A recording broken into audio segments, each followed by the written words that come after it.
Hello dear student, बहुत बहुत स्वागत अपने YouTube channel commerce with Sanjeev sir में। और आज हम लोग डिस्कस करेंगे कि कंपनी का निर्माण कैसे होता है। आज का ये वीडियो देखने के बाद में बिल्कुल क्लियर हो जाएगा कि कंपनी का निर्माण होता है तो कैसे होता है। बहुत ही इंपॉर्टेंट वीडियो है और इस वीडियो के माध्यम से पूरा लॉन्ग क्वेश्चन हम तैयार करा देंगे। इससे संबंधित एक वीडियो हमने पहले भी आपके लिए दिया था, जो छोटा सा था, कंपनी का परिवर्तन या समामेलन किसे कहते हैं, उससे संबंधित था। लेकिन इस पूरे वीडियो में आज हम ये समझाएंगे कि कंपनी का निर्माण कैसे होता है, कंपनी का परिवर्तन कैसे होता है और कंपनी का व्यापार आरंभ कैसे होता है, इनके कौन कौन से स्टेप्स हैं। आप सोचो कि कंपनी व्यापार ऐसे ही स्थापित कर दिया जाता है, जी नहीं। जिस तरह से कंपनी का निर्माण कानून के द्वारा होता है, ठीक उसी प्रकार से कंपनी का समापन भी कानून के द्वारा होता है। इन दोनों प्रक्रियाओं को समझना बहुत जरूरी है, क्योंकि आपका जब भी थर्ड सेम में पेपर में लॉन्ग क्वेश्चन एक आएगा कि कंपनी के समामेलन से आप क्या समझते हो, समझ लेना कि यही वाला लॉन्ग क्वेश्चन आपका आ गया है। और अगर आप लोग परेशान हो, कोई सही टीचर नहीं मिला हो, तो पूरी कॉमर्स की टीम आपके साथ है। 9719811101 ये हमारे ऑफिस का नंबर है, जहां से आप हमसे जुड़ना चाहो तो जुड़ सकते हो। तो आइए शुरू करते हैं और समझाते हैं कंपनी का निर्माण होता है तो होता कैसे है। देखो, कंपनी का निर्माण किसी जादू से नहीं होता है, बल्कि थिंकिंग से होता है। वो कुछ लोग ऐसे होते हैं जो कंपनी व्यापार करने का जो विचार है अपने मन में लाते हैं, और उन विचारों के साथ में वो विचार ही नहीं लाते हैं, बल्कि एक अच्छे से व्यापार करने की शुरुआत भी करते हैं। वो ढूंढ रहे होते हैं, वो खोज रहे होते हैं कि एक अच्छा सा व्यापार कैसे किया जाए। और यहीं पर वो तमाम लोगों को देखते हैं जो और लोग भी बिजनेस कर रहे होते हैं, कुछ लोग कंपनियां चला रहे होते हैं। देखो, प्रेरणा किसी के अंदर कहीं से भी आ सकती है। तो कहने का मतलब यहां पर यह है कि जब कोई व्यक्ति एक ऐसे व्यापार के बारे में सोचता है जिसमें बहुत सारे लोग मिलकर के व्यापार कर सके, जिसका रजिस्ट्रेशन कराया जा सके और उसमें सभी लोग मिलकर के पूंजी लगाएं, और वो व्यापार जो भविष्य में एक बहुत बड़ा व्यापार बन करके और मार्केट में इस प्रारंभ किया जाए, ऐसे व्यापार को हम कंपनी व्यापार कहते हैं। और कंपनी व्यापार के लिए सबसे पहला जो स्टेप होता है वो होता है कंपनी का परिवर्तन। क्या होता है कंपनी का परिवर्तन, किस तरह से होता है, ये बहुत बार पूछा गया है, लेकिन आज के बाद आपका रट जाएगा। कंपनी का परिवर्तन कुछ और नहीं है, जैसे आपके अंदर कोई ना कोई बात है, वो हर समय कहीं ना कहीं पर थिंकिंग में प्रोसेस में रहती होगी। जैसे आप हमेशा सोचते रहते हैं कि मैं कौन सी पढ़ाई करूं जो मैं सफल हो जाऊं, या मैं क्या करूं जिससे मेरे जो मार्क्स हैं वो बहुत अच्छे आएँ, या मैं बीकॉम कर रहा हूं लेकिन मुझे जीवन में क्या करना चाहिए जिससे कि मेरा जीवन अच्छे से व्यतीत हो जाए, या मैं अपने पैरों पर खड़ा हो सकूँ। ये बहुत सारी बातें आपके माइंड में भी चलती होंगी। जब यही सब बातें चलती होती हैं तो क्या होता है, आप उन्हीं चीज़ों को ढूंढना शुरू कर देते हो। ठीक इसी प्रकार से एक व्यक्ति है जो रोजगार की तलाश में है, वो तमाम लोगों को रोजगार करते हुए देखता है, तमाम कंपनियों को देखता है, तमाम फैक्ट्रियों को देखता है, और उसके दिमाग में भी आता है कि मैं एक कंपनी व्यापार करूंगा। बस यही जो थॉट उसके अंदर आया कि मैं एक कंपनी व्यापार करूंगा, यही कंपनी का परिवर्तन कहलाता है। कंपनी के जन्म को ही कंपनी का परिवर्तन कहते हैं। जिस तरह से एक बच्चे का जन्म होता है, एक प्रोसेस के थ्रू होता है, एक निश्चित समय के बाद में होता है, एक निश्चित क्रियाकलाप पूरा होने के बाद में होता है, ठीक उसी प्रकार से कंपनी का भी जन्म कई कानूनी प्रक्रियाओं को पूर्ण करते हुए तब जाकर के जन्म होता है। तो यहाँ पर कंपनी का जन्म किसी व्यक्ति की थिंकिंग से स्टार्ट होता है। इसके बाद में वह व्यक्ति तमाम ज़रूरतों का पता लगाता है कि मैं कंपनी व्यापार करूंगा तो मुझे कौन कौन सी ज़रूरतें होंगी, और उन ज़रूरतों के आधार पे वो आगे बढ़ता चला जाता है, ज़रूरतों को पूरा करता चला जाता है। अनेक लोग भी उससे जुड़ना शुरू कर देते हैं, और बाद में वो क्या करता है कि उस कंपनी व्यापार की पूरी स्थापना कर देता है, और स्थापना करने के बाद में पूंजी लगाना शुरू कर देता है, और इसके बाद में कंपनी का एक नाम रखता है, और कंपनी का नाम रखने के बाद में वह कंपनी का रजिस्ट्रेशन कराने का प्रोसेस में आता है। और कंपनी का जब रजिस्ट्रेशन हो जाता है तो समामेलन की प्रक्रिया उसकी पूर्ण हो जाती है, और व्यापार प्रारंभ करने का प्रमाण पत्र मिल जाता है, और बाद में कंपनी की अनिवार्य सभा जैसे ही उसके लिए बुलानी होती है, वहीं से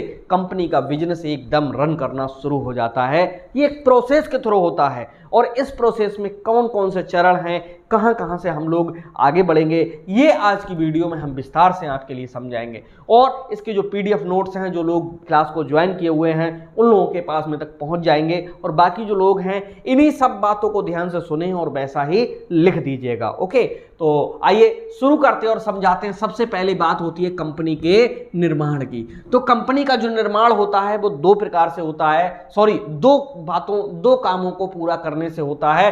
पहला होता है समामेलन से पूर्व की तैयारी, और इसके बाद में समामेलन प्रक्रिया। समामेलन कुछ और नहीं होता, पंजीकरण से पहले की तैयारी और पंजीकरण की प्रोसेस, ये दो चीजें होती हैं। क्योंकि कंपनी का पंजीकरण अनिवार्य है। कंपनी अधिनियम 1956 या 2013 के अंतर्गत आपको कोई भी कंपनी अगर स्थापित करनी है तो उसका रजिस्ट्रेशन कराना जरूरी है। अगर कंपनी का रजिस्ट्रेशन नहीं होगा तो कंपनी व्यापार नहीं कर पाएगी। तो मैं एक व्यक्ति के दिमाग में आ गया कि मैं कंपनी व्यापार करूंगा, और कंपनी व्यापार की थिंकिंग के बाद में वो क्या करता है कि कंपनी के व्यापार को आरंभ करने का प्रयास करता है। और कंपनी के व्यापार को आरंभ करने में समामेलन से पूर्व की कौन कौन सी तैयारियां होती हैं, आइए इस पर हम विस्तार पूर्वक आपके साथ में चर्चा करते हैं। सबसे पहला काम होता है कंपनी का प्रवर्तन, यानी कंपनी के बारे में सोचना कि मैं कौन सा व्यापार करूंगा, किस कंपनी का व्यापार करूंगा, और मेरी कंपनी का किस तरह से जो शुरुआत है, प्रोसेस है, वो स्टार्ट होगी। दूसरी चीज निकल करके आती है कंपनी का प्रकार, यानी कंपनी किस प्रकार की होगी। मैंने कंपनियों के प्रकार के बारे में बहुत अच्छे से वीडियो समझाया है। इससे पहले वाले जो चैप्टर था 2 नंबर का चैप्टर, उसमें कंपनी के प्रकार से ही संबंधित था। तीसरा होता है कंपनी का कार्यालय। भैया कंपनी के बारे में एक विचार आ गया कि हाँ मैं कंपनी व्यापार करूंगा। दूसरा, हमने कंपनी का प्रकार भी तय कर लिया कि हमारी जो कंपनी होगी मैन्युफैक्चरिंग कंपनी होगी, मार्केटिंग कंपनी होगी, या किसी अन्य प्रकार की निर्माता कंपनी होगी, कैसी कंपनी होगी।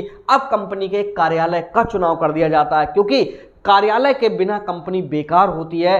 तो कंपनी का समस्त कार्य संचालित करने के लिए जरूरत होती है ऐसे स्थान की जहां से समस्त कार्यवाही को पूरा किया जा सके। तो यहां पर कंपनी का कार्यालय भी बना लिया जाता है। इसके बाद में संचालकों का चुनाव। संचालक किसे कहते हैं? वे लोग जो कंपनी को चलाते हैं उन्हें कंपनी के संचालक कहते हैं। अंग्रेजी में इनको हम कंपनी के डायरेक्टर्स भी कहते हैं। तो कंपनी के डायरेक्टर्स वो होते हैं जो कंपनी की समस्त क्रियाकलापों को पूरा करते हैं, कंपनी को चलाते हैं, लोगों को जोड़ते हैं। बिजनेस जब स्टार्ट हो जाता है तब जितने भी नियम कायदे कानून हैं उनका पालन कराते हैं। ऐसे लोगों को हम कहते हैं कंपनी के संचालक। तो जो प्रवर्तक होता है वही कंपनी का क्या करता है? संचालकों का चुनाव करता है। इसके बाद में आता है कंपनी के नाम का चयन। कोई भी दुनिया में ऐसी कंपनी नहीं होनी चाहिए जो पहले से ही विद्यमान हो, यानी कंपनी के नाम का चुनाव इस तरह से किया जाता है जिसमें कंपनी का जो नाम है बिल्कुल नया हो, यानी उस नाम से पहले कोई कंपनी रजिस्टर्ड ना हुई हो। इसके बाद में कंपनी के दोनों प्रलेख, यहां पर 2 प्रलेखों की बात कर रहा है वो, तो पार्षद अंतर नियम और पार्षद सीमा नियम। जो पार्षद सीमा नियम और पार्षद अंतर नियम है, ये कंपनी के दोनों महत्वपूर्ण प्रलेख हैं, यानी कागज हैं, और इन दोनों के द्वारा ही कंपनी का रजिस्ट्रेशन होता है। कंपनी का पार्षद अंतर नियम जो होता है कंपनी की आंतरिक ताकतों के लिए व्यक्त करता है, अंदर अंदर कौन से नियम कायदे कानूनों का पालन होगा इस बात को स्पष्ट करता है। जबकि पार्षद सीमा नियम कंपनी की सीमाओं को बांधता है, यानी कंपनी कितनी अधिकतम सीमा में व्यापार कर सकती है, कितनी पूंजी लगा सकती है, कितना प्रोडक्शन कर सकती है, किस किस क्षेत्र में वर्क कर सकती है, ये सारी चीजें पार्षद सीमा नियम और अंतर नियम के द्वारा स्पष्ट कर दी जाती हैं। और यही कंपनी के दोनों महत्वपूर्ण क्या होते हैं? प्रलेख होते हैं। रजिस्ट्रार द्वारा प्रलेखों की जांच करना। अब जो रजिस्ट्रार होता है उससे क्या होता है कि कंपनी के कागजों को पहले ही चेक करा लिया जाता है, क्योंकि रजिस्ट्रेशन बाद में होगा। जब रजिस्ट्रेशन होगा तो अगर कमियां हुई तो दूर कैसे करके होंगी, इसलिए रजिस्ट्रार से जो प्रलेख होते हैं, दोनों महत्वपूर्ण प्रलेख होते हैं, उनकी जांच करा ली जाती है कि वो सही हैं या नहीं है, उनमें कहीं पर कोई गलती तो नहीं है। इसमें स्थान वाक्य, नाम वाक्य, पूंजी वाक्य, उद्देश्य वाक्य, ठीक है, स्थान वाक्य, सबका पहले से ही प्रलेख होता है। अगला है कानूनी जरूरतों की पूर्ति। अब कंपनी में क्या होता है? कार्यालय भी बन गया, प्रलेख भी तैयार हो गए, संचालक भी हो गए और बिजनेस का चुनाव भी हो गया। अब जरूरत होती है इस बात की कि कोई और कानूनी प्रक्रिया अगर अधूरी हो तो उसको पूरा करने का प्रयास किया जाता है। तो ये कानूनी जरूरतों की क्या की जाती है? फिर पूर्ति की जाती है। और कानूनी जरूरतों की पूर्ति में कुछ और नहीं, वही कानूनी कागजी कार्यवाही इत्यादि इन सबको पूरा करना होता है। कहीं कुछ अधूरा है तो उसके लिए पूरा कर लें। अगला है प्रवर्तक व संचालकों के शपथ पत्र। देखिए ये एफिडेविट भी यहाँ पर लगाए जाते हैं, और एफिडेविट लगाने का सीधा सा मकसद ये होता है कि कोई भी बाद में शपथ जो करता है वो अपनी बात को ना बदले। अगर वो कंपनी के रजिस्ट्रेशन कराने की प्रक्रिया में अगर सहयोग कर रहे हैं, अपनी भागीदारी दे रहे हैं, तो लास्ट तक उनकी भागीदारी बनी रहे, इसी के लिए कंपनी क्या होते हैं, शपथ पत्र ले लिए जाते हैं। आगे है संचालकों का कंपनी में हित, और यहाँ पर यह भी स्पष्ट कर दिया जाता है कि जो डायरेक्टर्स होंगे उनका कंपनी में कितना कितना हित का मतलब हिस्सा होगा, क्योंकि अगर डायरेक्टर्स का कंपनी में हिस्सा नहीं होगा तो डायरेक्टर्स मन से काम नहीं करेंगे, वो डिसीजन लेंगे जिससे कंपनी डूब सकती है। लेकिन जब उनका भी हिस्सा उसी कंपनी में होगा तो फिर वो कंपनी को डुबाएंगे नहीं। तो ये भी स्पष्ट किया जाता है कि संचालकों का कंपनी में हित कितना है। अगला है सभी अनुबंधों और प्रलेखों की तैयारी, और इसके साथ साथ जो भी अनुबंध होते हैं, समझौते होते हैं, एग्रीमेंट्स होते हैं, उनको पूरा कर लिया जाता है, और पूरा कर लेने के बाद में तब जो कंपनी की पूरी एक प्रोसेस है वो यहाँ पर पूरी हो जाती है। तो ये सब बातें थी कंपनी के रजिस्ट्रेशन होने से पहले की, यानी कंपनी का रजिस्ट्रेशन होने से पहले हमको क्या क्या करना है। पहला काम यही करना है, किसी व्यक्ति के दिमाग में आता है कि मैं कंपनी व्यापार करूंगा। फिर दूसरे नंबर पे आता है वो कंपनी कौन से प्रकार की कंपनी को व्यापार करेगा। तीसरे नंबर पे आता है कंपनी का कार्यालय कहाँ होगा। फिर संचालकों को चयन करना होता है, फिर कंपनी के नाम को चयन करना होता है, दोनों प्रलेख तैयार करने होते हैं, और इसके बाद में जो रजिस्ट्रार है वो प्रलेखों को जाँच कर लेता है और कानूनी जरूरतों की पूर्ति की जाती। कोई और अगर प्रोसेस रह गई है तो, और प्रवर्तक और संचालकों के एफिडेविट लगते हैं, और संचालकों का कंपनी में कितना शेयर है ये स्पष्ट किया जाता है, और सभी अनुबंधों और प्रलेखों को यानी कागजों को तैयार कर लिया जाता है। और ये सब तैयार करने के बाद में जाया जाता है रजिस्ट्री ऑफिस में, जहां रजिस्ट्रार बैठते हैं, जहां से पंजीकरण होता है। तो पहला काम होता है ये सब कागज तैयार करने लेने के बाद में फाइलें बन जाती हैं, और फाइलें जो बनती हैं लगभग में 3 प्रतियों में बनती हैं, और उन फाइलों के साथ में आवेदन करना होता है, पंजीकरण हेतु आवेदन। यानी अब हम समामेलन की प्रक्रिया में आते हैं। यहाँ तक थी समामेलन से पूर्व की तैयारी, अब हम बात करते हैं समामेलन प्रक्रिया। समामेलन का मतलब सीधे ये समझ जाओ पंजीकरण कराने चल रहे हैं। ओके पंजीकरण की जो प्रोसेस है, जो तकनीकी है, उस पर अब हम बात करते हैं। तो पहला काम होता है कि एप्लीकेशन देना, क्योंकि किसी भी ऑफिस में अगर आप जाते हो तो सबसे पहले वहां पर आपको एप्लीकेशन ही देनी होती है। So guys further we can say that here we applied for the registration of company का रजिस्ट्रेशन के लिए हम अप्लाई करेंगे। दूसरा, उसी पे पूरा पत्राचार का पूर्ण पता यानी अपने ऑफिस का पूरा पता डाल देंगे, क्योंकि आज आप एप्लीकेशन दोगे तो कंपनी आज ही रजिस्ट्रेशन नहीं हो जाएगी, रजिस्टर्ड आज ही नहीं हो जाएगी। तो क्या होता है उसमें एक टाइम लगता है। मैंने कहा ना कि कंपनी का जो जन्म होता है वो एक प्रोसेस के तहत होता है, उसके कुछ दिन निर्धारित होते हैं, यानी एप्लीकेशन के कुछ दिनों के अंदर अंदर पत्राचार के पूर्ण पते पे कुछ जो है लेटर्स भी आने शुरू हो जाते हैं, जहां से कोई अगर ज़रूरत है, कोई कमी रह गई हो तो उस कमी के संबंध में जो प्रलेख हैं, कागज हैं, या कोई भी और दस्तावेज है वो मांग लिया जाता है। और अगला आता है कानूनी ज़रूरतों की सूची, यानी वो सूची जहां से हमारी जो वैधानिक कार्रवाइयां हैं वो पूरी की जाती हैं। अगला आता है संचालकों की लिखित सहमति। डायरेक्टर्स को फिर से बुलाया जाता है और उनसे लिखित सहमति ली जाती है कि तुमने जिन जिन बातों पे अपना एफिडेविट दिया है, जिन बातों को लेकर के तुम एक कंपनी को फॉर्मेशन कर रहे हो, और क्या उसके लिए वास्तव में सहमत हो, ये लिखित में दीजिए। कहीं ऐसा ना हो कि कल के लिए तुम पीछे हट जाओ। इसके बाद में आता है नमूने के हस्ताक्षरों का प्रमाण, यानी उनसे जो हस्ताक्षर हैं वो भी प्रमाण स्वरूप करा लिए जाते हैं। जो और प्रलेख होते हैं उनमें सिग्नेचर, और यहाँ पर जो रजिस्ट्रार होता है वो अपने सामने सिग्नेचर करा करके और वो संतुष्ट हो जाता है। इसके बाद में आता है मुख्तारनामा, जिसे पावर ऑफ अटॉर्नी कहते हैं। कुछ संचालक अगर वो ना जाना चाहें तो वो अपनी पावर ऑफ अटॉर्नी किसी अन्य व्यक्ति के लिए दे देते हैं। कहने का मतलब अपनी पूरी पावर किसी अन्य व्यक्ति को सौंप देते हैं, यानी उनके हस्ताक्षर की जगह पे अब अन्य व्यक्ति के हस्ताक्षर से काम चल जाएगा। इसके बाद में है प्रपत्रों की जांच कर पंजीकरण व शुल्क जमा करना। इसके बाद में जब सारी चीजें ये पूरी हो जाती हैं तो जो रजिस्ट्रार होता है वो पंजीकरण शुल्क यानी फीस वो जमा करता है, रजिस्ट्रेशन की फीस जमा करता है और रजिस्ट्रेशन प्रक्रिया को पूरा कर देता है। क्यों? सारी चीजें अब पहले से ही लगभग में कंप्लीट हो चुकी होती हैं। और इसके बाद में समामेलन का प्रमाण पत्र व पहचान संख्या यानी पंजीकरण संख्या आपको मिल जाती है, यानी कंपनी का जो रजिस्ट्रेशन है वो पूरा का पूरा हो जाता है। ओके, और जब कंपनी का रजिस्ट्रेशन होता है तो कंपनी का एक अपना